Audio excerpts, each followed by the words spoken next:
Hello everyone, welcome to ever study classes. आज के इस लेक्चर में हम डिस्कस करेंगे all India survey of higher education report को और इसे हम एमसीक्यूज की फॉर्म में समझेंगे। 20 एमसीक्यूज हम यहाँ पे करेंगे जो आपकी इस रिपोर्ट से रिलेटेड होंगे। ये जो रिपोर्ट रिलीज हुई थी आपके एग्जाम पॉइंट ऑफ व्यू से काफ़ी इंपॉर्टेंट है, तो इसे हम एमसीक्यूज की फॉर्म में समझेंगे। देखिए, ये जो रिपोर्ट होती है ये बहुत ही फैक्ट बेस्ड होती है, बहुत ही डेटा बेस्ड रिपोर्ट होती है। तो स्टूडेंट्स के लिए पॉसिबल नहीं होता है कि वो इसमें जितने भी डेटा दिए हुए जितने भी फैक्ट्स दिए हुए हैं उनको याद कर सकें। तो इसलिए हम इसे एमसीक्यूज की फॉर्म में समझने की कोशिश करेंगे ताकि आपको जो इंपॉर्टेंट डेटा है इसका याद रहे। इसमें हम उस डेटा को डिस्कस करेंगे एमसीक्यूज की फॉर्म में जो आपके एग्जाम पॉइंट ऑफ व्यू से इंपॉर्टेंट हो सकता है। ठीक है, तो चलिए शुरू करते हैं हमारा आज का ये डिस्कशन। स्टूडेंट्स, आपके एग्जाम प्रिपरेशन के लिए एवर स्टडी क्लासेस के कोर्सेज अवेलेबल हैं। आप इन कोर्सेज को चेकआउट कर सकते हैं एवर स्टडी की ऐप पर और वेबसाइट पर। ठीक है, देखिए, सबसे पहला क्वेश्चन है आपकी स्क्रीन पर। यहाँ पर क्वेश्चन है, all India survey of higher education report is published by which ministry. तो आपको बताना है ये जो रिपोर्ट है all India survey of higher education, इसे कौन सी मिनिस्ट्री पब्लिश करती है। आपके ऑप्शन है ministry of skill development and entrepreneurship, ministry of higher education, ministry of education या फिर ministry of science and technology. ठीक है, काफ़ी आसान ये क्वेश्चन है, आई एम श्योर आप इसका आंसर कर पाएंगे।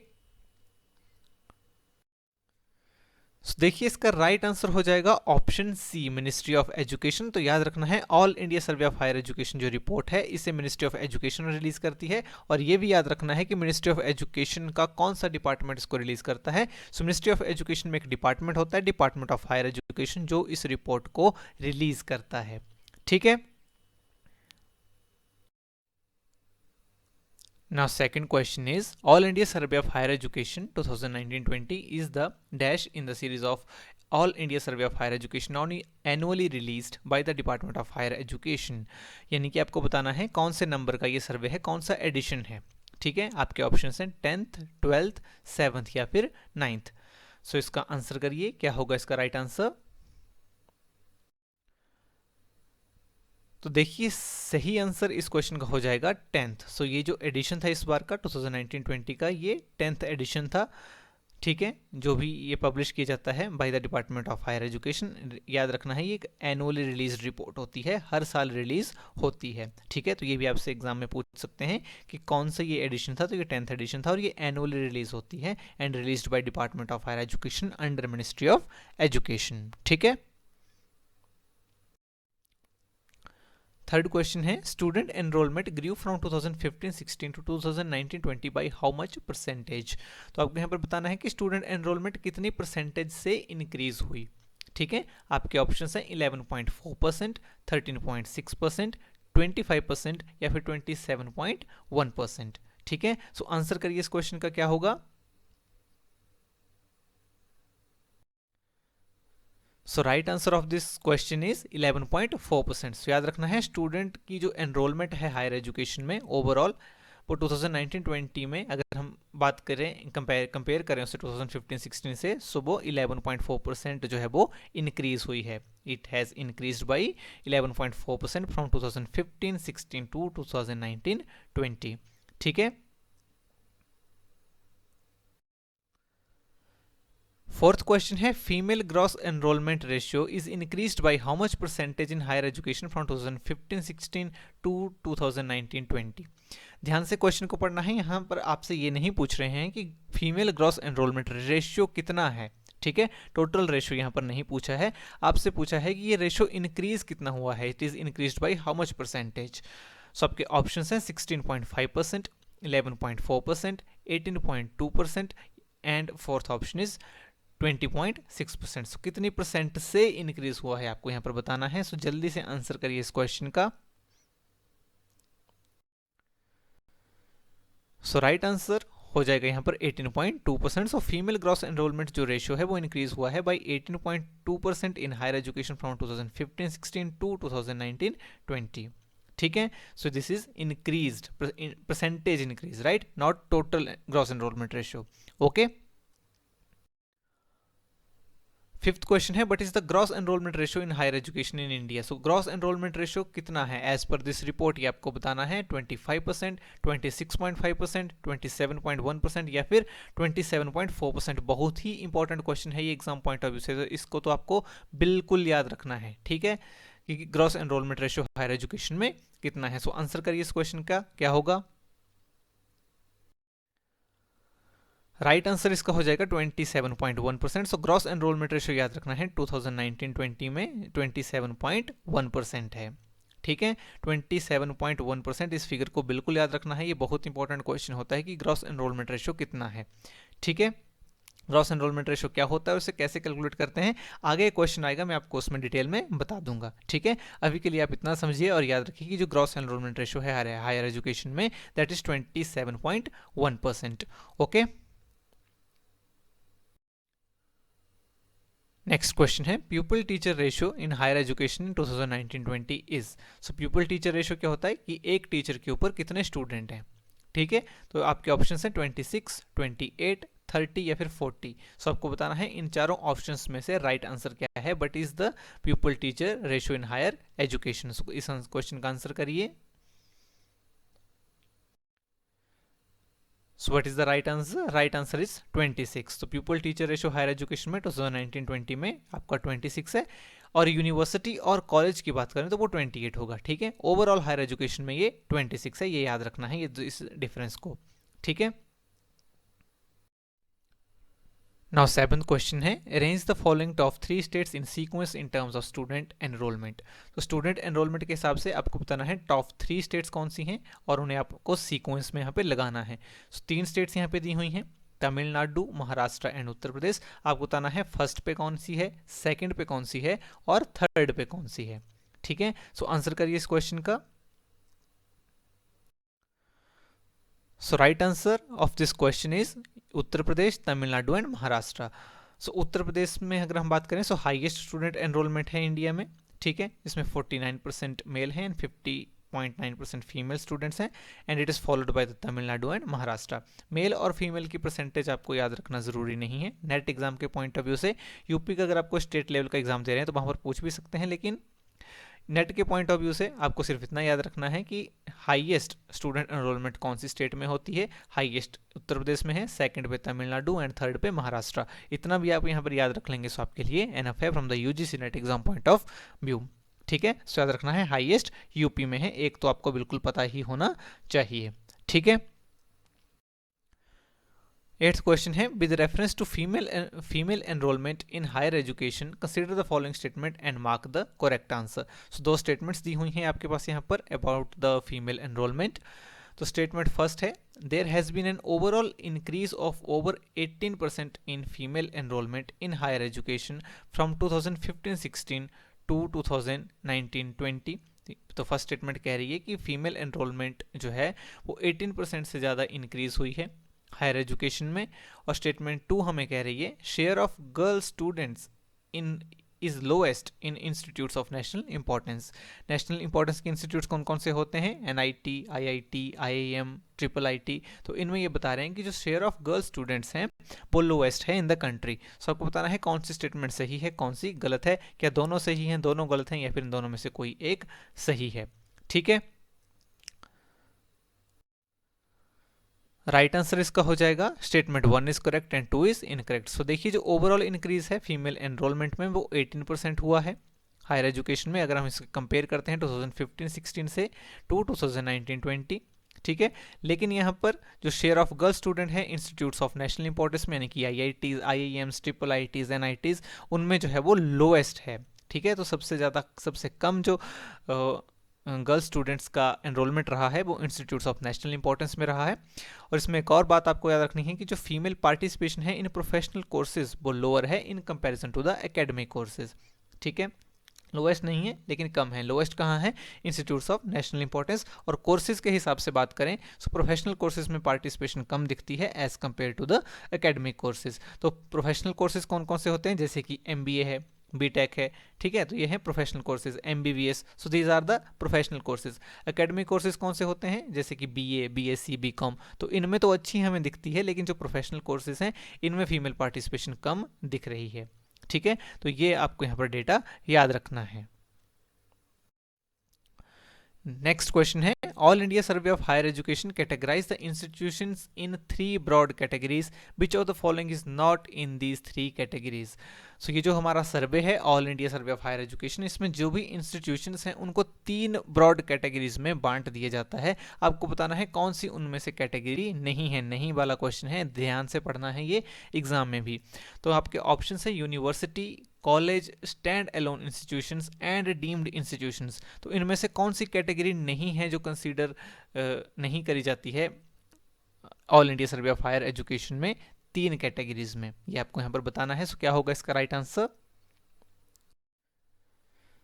Right answer of this question is deemed institutions. देखिए all India survey of higher education में जितने भी इंस्टीट्यूशंस हैं उनको 3 ब्रॉड कैटेगरीज में बांटा जाता है। जो 3 कैटेगरीज हैं वो हैं university, college and stand alone institutions. ठीक है, तो तीनों कैटेगरीज को याद रखिएगा, इन 3 कैटेगरीज में हम इनको बांटते हैं। ठीक है,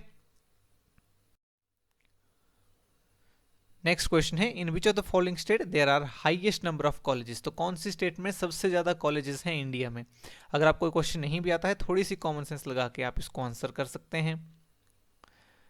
आपके ऑप्शन है उत्तर प्रदेश, वेस्ट बंगाल, महाराष्ट्र या फिर तमिलनाडु। ठीक है, तो क्या होगा इसका right answer? The right answer is Uttar Pradesh. तो उत्तर प्रदेश में हाईएस्ट नंबर ऑफ कॉलेजेस आपको मिलेंगे, क्योंकि इसमें देखिए कॉमन सेंस आप कैसे लगा सकते थे, उत्तर प्रदेश जो है वो सबसे बड़ी स्टेट है इंडिया की इन टर्म्स ऑफ पॉपुलेशन। तो अगर आपको नहीं भी पता, फिर भी आप अगर आपको एक एजुकेटेड गेस लेना होता है इस क्वेश्चन का, तो आप यूपी के साथ इसमें यहाँ पर जा सकते थे। सो टॉप 8 स्टेट्स यहाँ पे दी हुई हैं highest number of colleges in India, जिसमें टॉप पर है उत्तर प्रदेश। आपको सभी के नाम यहाँ पे याद बिल्कुल नहीं रखना है, इनको रटने बिल्कुल नहीं बैठना है। कोई कॉस्ट बेनिफिट हमारा यहाँ पर रेशो अच्छा यहाँ पे नहीं होगा, तो यहाँ पर इन नाम्स को रटने नहीं बैठना है। ये मैंने आपको सिर्फ इन्फॉर्मेशन पर्पज से दिए हैं। सो आपको सिर्फ यही याद रखना है कि हाईएस्ट नंबर ऑफ कॉलेजेस कौन सी स्टेट में है, तो वो यूपी में है। और अगर आपको स्टेट लेवल का एग्जाम दे रहे हैं तो अपनी स्टेट का नंबर आप यहाँ से देख लीजिएगा कि कहाँ पे है। बहुत ज़्यादा इंपॉर्टेंट नहीं है, लेकिन इतना ज़रूर पता होना चाहिए कि हाईएस्ट नंबर ऑफ कॉलेजेस कौन सी स्टेट में है, तो वो ये उत्तर प्रदेश में है। ठीक है, next question is gross enrolment ratio in higher education is calculated for the age group of. तो एक पर्टिकुलर एज ग्रुप के लिए ग्रॉस एनरोलमेंट रेशियो की कैलकुलेशन करी जाती है, वो कौन सा एज ग्रुप है? 15 to 35 years, 18 to 35 years, 18 to 23 years या फिर 15 to 25 ईयर्स। तो इस क्वेश्चन का आंसर आपको यहाँ पे करना है। सो राइट आंसर हो जाएगा इस क्वेश्चन का option number C, 18 to 23 years. ठीक है, so gross enrolment ratio in higher education in India जो 27.1% है, जो हमने डिस्कस किया था, इसे कैलकुलेट किया जाता है for the 18 to 23 years of age group. ठीक है, सो ग्रॉस एनरोलमेंट रेशियो होता क्या है इसको समझ लेते हैं। सो ग्रॉस एनरोलमेंट रेशियो होता है number of students enrolled in given level of education regardless of age expressed as a percentage of the official age population corresponding to the same level of education. Simple language में आपको इसको समझाता हूँ कि कितने students जो हैं वो एनरोल हुए हायर एजुकेशन में, टोटल नंबर ऑफ स्टूडेंट्स, उसको हम ऊपर यहाँ पे लिखते हैं, उसको डिवाइड करते हैं population of official age group into 100। ठीक है, यानी कि टोटल कितनी एनरोलमेंट हुई है हायर एजुकेशन में। हायर एजुकेशन में किस किस को कंसीडर करते हैं? ग्रेजुएशन के कोर्सेज, पोस्ट ग्रेजुएशन और रिसर्च लेवल के जो भी कोर्सेज हैं उन सभी को इसमें लिया जाता है। टोटल एनरोलमेंट इन कोर्सेज में कितनी हुई है डिवाइडेड बाई कितनी हो सकती थी, कितनी पॉसिबिलिटी थी, उसको हम नीचे लेते हैं। ठीक है, total number of students enrolled जब हम लेंगे तो उसमें हम एज को कंसीडर नहीं करेंगे, लेकिन जब हम उसको डिवाइड करेंगे जिस नंबर से, उसमें एज ग्रुप को कंसीडर किया जाएगा। एग्जांपल के लिए मान लीजिए इंडिया में हायर एजुकेशन में 1000 स्टूडेंट्स टोटल एनरोल होते हैं हायर एजुकेशन में। ठीक है, इन 1000 स्टूडेंट्स को कंसीडर करते वक्त हम एज को कंसीडर नहीं करेंगे। ठीक है, यहाँ पर जितने भी टोटल स्टूडेंट्स एनरोल हुए उनको लिख लेंगे हम। ठीक है, उसको फिर डिवाइड करेंगे जितने भी स्टूडेंट्स हैं जो 18 to 23 ईयर्स ऑफ एज में आते हैं, वो टोटल कितने हैं, उससे हम डिवाइड इसको करेंगे, मल्टीप्लाई बाय 100 कर देंगे, हमारा ग्रॉस एनरोलमेंट रेशियो आ जाएगा। ये आपको याद रखना है, जो एज कंसीडर करी जाती है वो 18 to 23 ईयर्स करी जाती है, और इस जितने भी स्टूडेंट्स हैं टोटल 18 टू 23 ईयर्स में, उससे डिवाइड करते हैं। ठीक है, तो एग्जांपल में आपको दे रहा था कि 1000 स्टूडेंट्स जैसे कि मान लीजिए टोटल एनरोल हुए हायर एजुकेशन में, और जो टोटल स्टूडेंट्स हैं 18 टू 23 ईयर्स ऑफ एज में कंट्री में, वो टोटल हैं 10,000। ठीक है, एक हाइपोथेटिकल एग्जांपल लेते हैं कि 1000 एनरोल हुए, टोटल नंबर ऑफ स्टूडेंट्स जो 18 टू 23 ईयर्स ऑफ एज में हैं कंट्री में वो है 10,000। सो इसको हम डिवाइड कर देंगे मल्टीप्लाई बाई 100, आपका 10% आ जाएगा, ये हो जाएगा ग्रॉस एनरोलमेंट रेशियो। ठीक है, सो आई होप आपको ये समझ में आ गया है। नेक्स्ट क्वेश्चन है, at PhD level maximum number of students are enrolled in which of the following stream. तो आपको बताना है पीएचडी लेवल के ऊपर कौन सी स्ट्रीम में सबसे ज़्यादा स्टूडेंट्स जो हैं वो एनरोल होते हैं। तो इस रिपोर्ट में देखिए पीएचडी लेवल के क्वेश्चंस थोड़े आपके लिए ज़्यादा इंपॉर्टेंट हो जाते हैं, तो ये आपको पता होना चाहिए। मैक्सिमम नंबर ऑफ स्टूडेंट्स कौन से स्ट्रीम में जाते हैं, आपके ऑप्शन हैं social sciences, science, engineering and technology, या फिर कॉमर्स एंड मैनेजमेंट। ठीक है, सो आंसर करिए इस क्वेश्चन का क्या होगा। देखिए इस क्वेश्चन का राइट आंसर हो जाएगा option number C, which is engineering and technology. तो याद रखना है पीएचडी लेवल के ऊपर मैक्सिमम नंबर ऑफ जो स्टूडेंट्स हैं जो एनरोल होते हैं वो इंजीनियरिंग एंड टेक्नोलॉजी में होते हैं, which is followed by science. पहले पे आएगा engineering and technology and second number पे साइंस। एक और डाटा यहाँ पर जो काफ़ी इंपॉर्टेंट है, जो याद रखना है, जिसमें कंफ्यूज नहीं होना है, जो maximum number of turn out student है यानी कि पास आउट स्टूडेंट्स, वो साइंस में सबसे ज़्यादा है, followed by engineering and technology. देखिए काफ़ी इंटरेस्टिंग डाटा है कि सबसे ज़्यादा स्टूडेंट्स एडमिशन पीएचडी में तो ले रहे हैं इंजीनियरिंग एंड टेक्नोलॉजी में, ठीक है, लेकिन सबसे ज़्यादा जो पास आउट हो रहे हैं वो हो रहे हैं साइंस में। तो ये उल्टा हो गया, एनरोलमेंट में पहले पे engineering and technology and second पे साइंस, और पास आउट होने की जब बात आ रही है पीएचडी कंप्लीट करने की तो वो आपकी सोशल साइंस मैंने यहाँ पे टिक कर दिया, साइंस में। सो एनरोलमेंट के मामले में इंजीनियरिंग एंड टेक्नोलॉजी के बाद आएगी आपकी साइंस, और जब पास आउट होने की बात हो रही है तो पहले पे आ जाएगी साइंस और सेकंड पे आ जाएगी इंजीनियरिंग एंड टेक्नोलॉजी। तो ये यहाँ पर काफ़ी ध्यान से आपको पढ़ना है, याद रखना है। ठीक है, नेक्स्ट क्वेश्चन है, highest share of foreign students in India comes from which of the following foreign countries. तो कौन सी फॉरेन कंट्री से सबसे ज़्यादा स्टूडेंट्स भारत में पढ़ने के लिए आते हैं हायर एजुकेशन में। आपके ऑप्शंस हैं यूएसए, अफगानिस्तान, नेपाल या फिर बांग्लादेश। ठीक है, तो आंसर करिए इस क्वेश्चन का क्या होगा। So the right answer of the question is Nepal. तो याद रखना है भारत में फॉरेन स्टूडेंट्स की बात करें तो वो सबसे ज़्यादा आपको देखने को मिलेंगे नेपाल से, which is 28.1% of the total. Next is Afghanistan, then Bangladesh, Bhutan and Sudan. तो देखिए इस चार्ट में आप देख सकते हैं सबसे ज़्यादा स्टूडेंट्स भारत में फॉरेन कंट्री से जो पढ़ने आ रहे हैं वो नेपाल से आ रहे हैं। So exam point of view से टॉप 3 तो बिल्कुल याद रखना, नेपाल, अफगानिस्तान एंड बांग्लादेश, और नंबर 1 पे होगा नेपाल। ठीक है, नेक्स्ट क्वेश्चन है, students are enrolled in PhD which is about dash of the total student enrolment. तो यहाँ पर आपको बताना है कि टोटल स्टूडेंट एनरोलमेंट जो हायर एजुकेशन में हो रही है पीएचडी में जो स्टूडेंट्स हैं वो उसके कितना % हैं। आपके ऑप्शंस हैं 2%, 2.5%, 0.5% एंड 1.5%। सो आंसर करिए इस क्वेश्चन का क्या होगा। Right answer is option number C, which is 0.5%। So देखिए 2,02,550 स्टूडेंट्स एनरोल होते हैं पीएचडी में हुए यहाँ पर, जो 0.5% है of the total student enrolment. So ये परसेंटेज को याद रखना है, काफ़ी इंपॉर्टेंट है कि 0.5% स्टूडेंट जो है वो पीएचडी में एनरोल हो रहे हैं, which is of the total student enrolment. ठीक है, नेक्स्ट क्वेश्चन है, all India survey of higher education started in which of the following year. तो ये जो हम रिपोर्ट इसको पढ़ रहे हैं इसको पब्लिश होना, ये रिपोर्ट कौन से ईयर में स्टार्ट हुई आपको बताना है, 2010, 2011, 2009 या 2008। सो क्या होगा इसका राइट आंसर। सो राइट आंसर इसका हो जाएगा 2011, ऑप्शन नंबर बी। सो याद रखना है all India survey of higher education started in which of the following year. तो ये जो हम रिपोर्ट इसको पढ़ रहे हैं इसको पब्लिश होना, ये रिपोर्ट कौन से ईयर में स्टार्ट हुई आपको बताना है, 2010, 2011, 2008। सो क्या होगा इसका राइट आंसर। सो राइट आंसर इसका हो जाएगा 2011, ऑप्शन नंबर बी। सो याद रखना है all India survey on higher education ये स्टार्ट हुई 2011 में, और उस टाइम पर सबसे पहले जो ये सर्वे किया गया था, जो डेटा कलेक्ट किया गया था वो 2010-11 इस ईयर का किया गया था। ठीक है, नेक्स्ट क्वेश्चन है, as per all India survey of higher education approximately what percentage of total colleges are located in rural areas. So आपको बताना है जो भी टोटल नंबर ऑफ कॉलेजेस हैं इंडिया में कितने परसेंटेज जो है कॉलेजेस की वो रूरल एरियाज में वो हैं।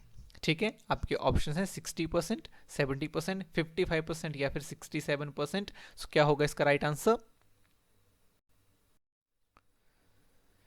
So the right answer of the question is 60%। ठीक है, सो एग्जैक्ट है ये 60.56% है। ठीक है, अप्रोक्सीमेटली आपसे हमसे पूछा था तो 60% आपका आंसर हो जाएगा। तो याद रखना है टोटल नंबर ऑफ कॉलेजेस में से 60% अप्रोक्सीमेटली रूरल एरियाज में लोकेटेड हैं। इसमें से अप्रोक्सीमेटली 11% कॉलेजेस जो हैं वो एक्सक्लूसिवली फॉर गर्ल्स हैं, यानी कि गर्ल्स कॉलेजेस हैं। ठीक है, नेक्स्ट क्वेश्चन है stand alone institutions are categorised into how many categories in all India survey of higher education. So जो भी ये हमारी रिपोर्ट है इसमें स्टैंड एलोन इंस्टीट्यूशंस को कितनी कैटेगरीज में डिवाइड किया गया है ये आपको यहाँ पर आंसर करना है। सो आपके ऑप्शंस हैं 5, 7, 10 या फिर 13। सो राइट आंसर इसका हो जाएगा ऑप्शन नंबर बी, 7 कैटेगरीज में स्टैंड एलोन इंस्टीट्यूशंस को कैटेगराइज किया गया है इस रिपोर्ट में। सो ये देखिए कौन कौन से हैं। टाइप 1 में है डिप्लोमा लेवल टेक्निकल इंस्टीट्यूट्स जैसे कि जो पॉलिटेक्निक्स कॉलेजेस होते हैं। टाइप 2 में आपको देखने को मिलेंगे टीचर्स ट्रेनिंग इंस्टीट्यूट्स, ठीक है, जो रिकॉग्नाइज हैं by the national council of teachers education NCTE। Third category में आपको देखने को मिलेंगे जो नर्सिंग इंस्टीट्यूट्स हैं। फोर्थ में आपको PGDM post graduate diploma in management, ठीक है। फिफ्थ में आ जाएंगे वो इंस्टीट्यूट्स जो डायरेक्टली हैं under the control of central ministries, कोई भी मिनिस्ट्री इसमें हो सकती है। इसके बाद है paramedical institutes and seventh category है hotel management and catering institutes.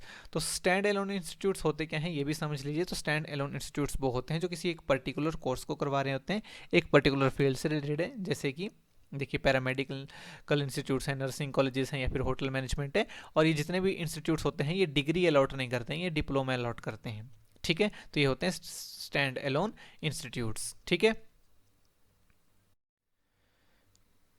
Next question is distance enrolment constitutes dash of the total enrolment in higher education. So higher education में जितनी भी एनरोलमेंट हो रही है आपको बताना है उसकी कितनी परसेंटेज जो है वो डिस्टेंस एजुकेशन में हो रही है। आपके ऑप्शन हैं 11.1%, 12.5%, 13.8% या फिर 18%। so, क्या होगा इसका राइट आंसर, जल्दी से करिए। राइट आंसर इसका हो जाएगा 11.1%। सो डिस्टेंस एनरोलमेंट जो है वो 11.1% है of the total enrolment in higher education, ठीक है। और डिस्टेंस एजुकेशन में हम देखें सो 44.5% जो है वो फीमेल स्टूडेंट्स में हैं, ठीक है। नेक्स्ट क्वेश्चन है the lowest gender proportion in number of teachers is recorded in which of the following state. यानी कि मेल्स के कंपैरिजन में जो फीमेल टीचर्स हैं वो सबसे कम कौन सी स्टेट में देखने को मिलती हैं एज पर दिस रिपोर्ट। सो आपके ऑप्शंस हैं Bihar, Jharkhand, Orissa and fourth option is Assam. So इसका क्या आंसर होगा, जल्दी से इसका आंसर करिए। सो इस क्वेश्चन का राइट आंसर होगा बिहार। तो जो जेंडर प्रोपोर्शन के हिसाब से नंबर ऑफ टीचर्स हमें देखने को यहाँ पर मिलते हैं लोएस्ट जो है वो बिहार में है, ठीक है। सो टोटल अगर हम बात करें सो 57.5% मेल टीचर्स आपको दिखेंगे एंड 42.5% फीमेल टीचर्स दिखेंगे। बिहार की बात करें तो यहाँ पर जो ये रेशो है ये 1.4 का हो जाता है, जो लोएस्ट है कंट्री में।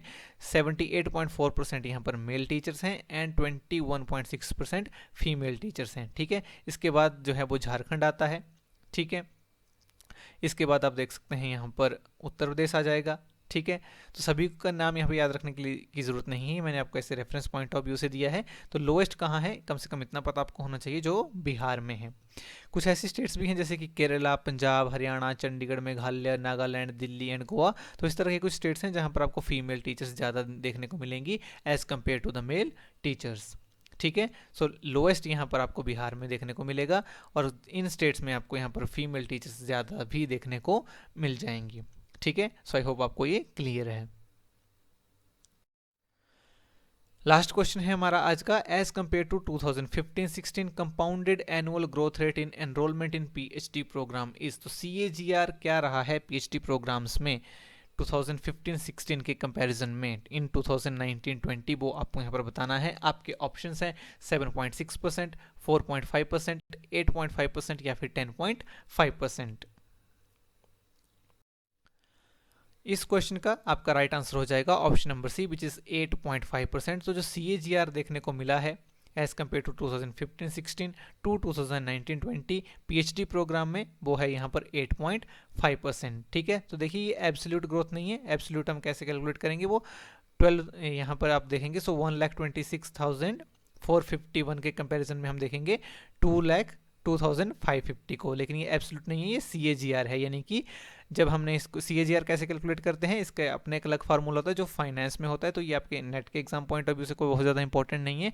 आप बस इसको इतना समझिए कि जो CAGR है ये एक एनुअल कंपाउंडेड ग्रोथ रेट होता है, ठीक है। यानी कि इसमें हम देखते हैं कि जैसे 15-16 से 16-17 तक कितनी ग्रोथ हुई, फिर इसके बाद 2017-18 में जो कैलकुलेट करेंगे वो इसके बेस पे करेंगे, 2018-19 को 2017-18 के बेस पे करेंगे, तो इसकी जो फिर ओवरऑल ग्रोथ निकाली जाती है उसको हम CAGR बोलते हैं, ठीक है। इसमें फाइनेंशियल कैलकुलेशन से फार्मूलाज हैं, वो आपके लिए इंपॉर्टेंट नहीं है। यहाँ पर आपको बस इतना समझना है कि CAGR जो PhD प्रोग्राम्स में देखने को मिला है वो 8.5% है, बाकी आपके लिए इतना इंपॉर्टेंट नहीं है। कम से कम इतना याद रख लेना कि ये नेगेटिव में देखने को कहाँ मिलता है, MPhil और PG डिप्लोमा में, ठीक है। PhD का आपको बिल्कुल याद होना चाहिए क्योंकि आप इसी एग्जाम को दे रहे हैं जो PhD से रिलेटेड है। सो PhD का CAGR जो है वो ओवरऑल हमें देखने को मिलता है 8.5% 2019-20 में इन कंपैरिजन टू 2015-16, तो इसको बिल्कुल याद रखिएगा, ठीक है।